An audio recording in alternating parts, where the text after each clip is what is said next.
prisoner's here, sir. Very good. Send him in. But we haven't got the suit off him yet. He's dangerous. Are you sure? Of course. Victor Fries and I have much in common. We will be fine.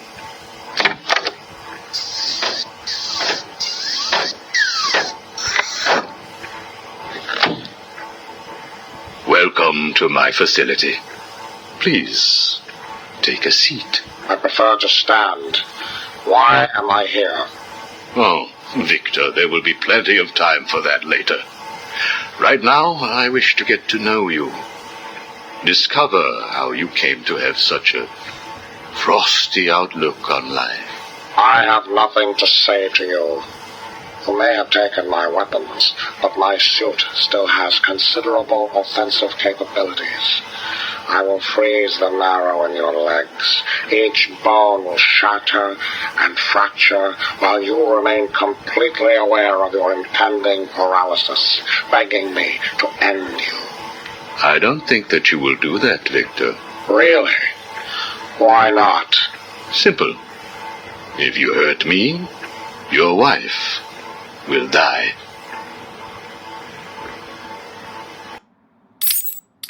Where is she? Where is my wife? Nora is in safe hands. Now, let's discuss an incident from your childhood. No. Then this is over. Guard. Wait.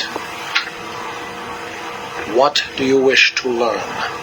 Your early years were troubled. I was not a sociable child, but that is all. Even your parents disowned you. They sent you away to a reform school, correct? They did not understand my work. Your work? According to a police report, you froze over a dozen of your neighbor's pets. I have always had an interest in cryonic preservation. I didn't understand why my parents allowed our sick pets to die instead of attempting to save them. So I set about finding my own way. I intended to revive all of those creatures. But you didn't. Which brings us to Nora. Have you ever seen a flower die? Watched something that was once so beautiful, so full of life, collapse and rot from within? You refer to Nora's illness. It seems like yesterday when I first found her. It all happened so quickly. Suddenly, I was losing her. Did you seek help? What about your employer, Gothcorp? I hid it from them, diverting resources from Gothcorp's research in an attempt to find the cure. But in the end, I failed.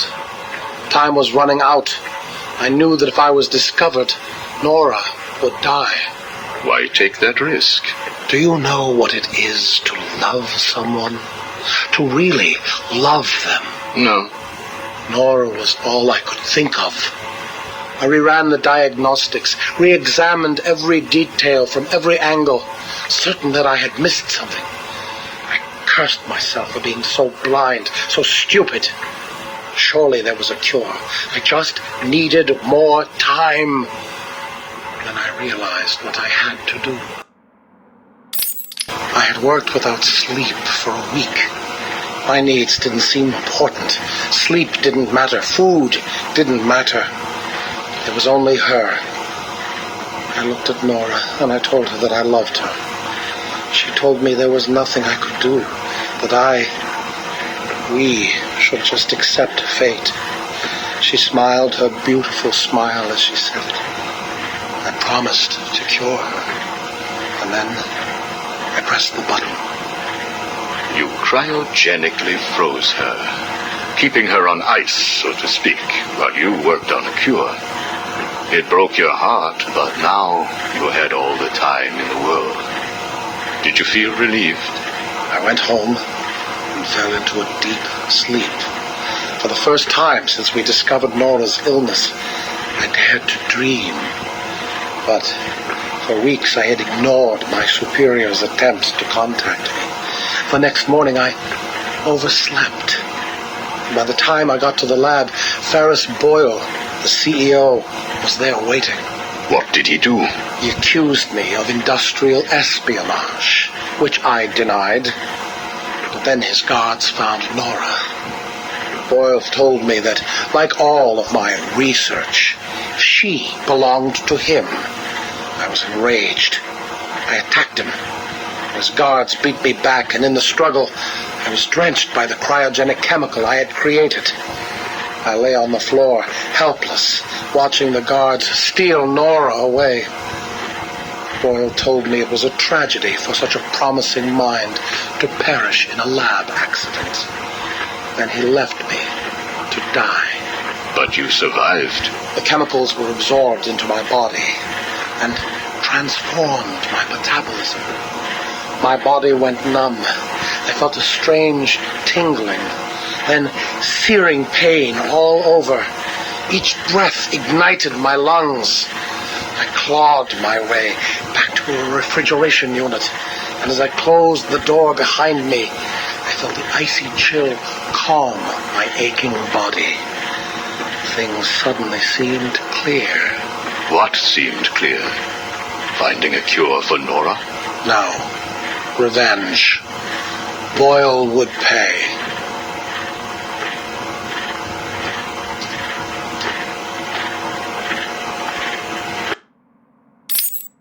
You failed to kill Ferris Boyle, though, didn't you? Yes. Why? You know why. Batman. Though he did return Nora to safety until you got her. See? There you go. Blame me, blame your parents because you failed to revive the neighbor's pets, blame Ferris Boyle for spoiling your plans to cure Nora, blame Batman for stopping your revenge against Boyle. And now your Nora is in danger. Because of you. No, Victor. Because of you. You have always had a heart of ice. You stole people's pets. You stole GothCorp resources. And since then you've stolen so much more for your own selfish scientific inquiries. If you had shared your genius with others, devoted your energy to medicine instead of crime, perhaps your ice princess would be at home now, preparing you a hot meal instead of being delivered to the Joker. No! You could have saved Nora a long time ago, Victor. It's all for her. Everything. I will get her back. And when I do, I'm coming for you. Thank you.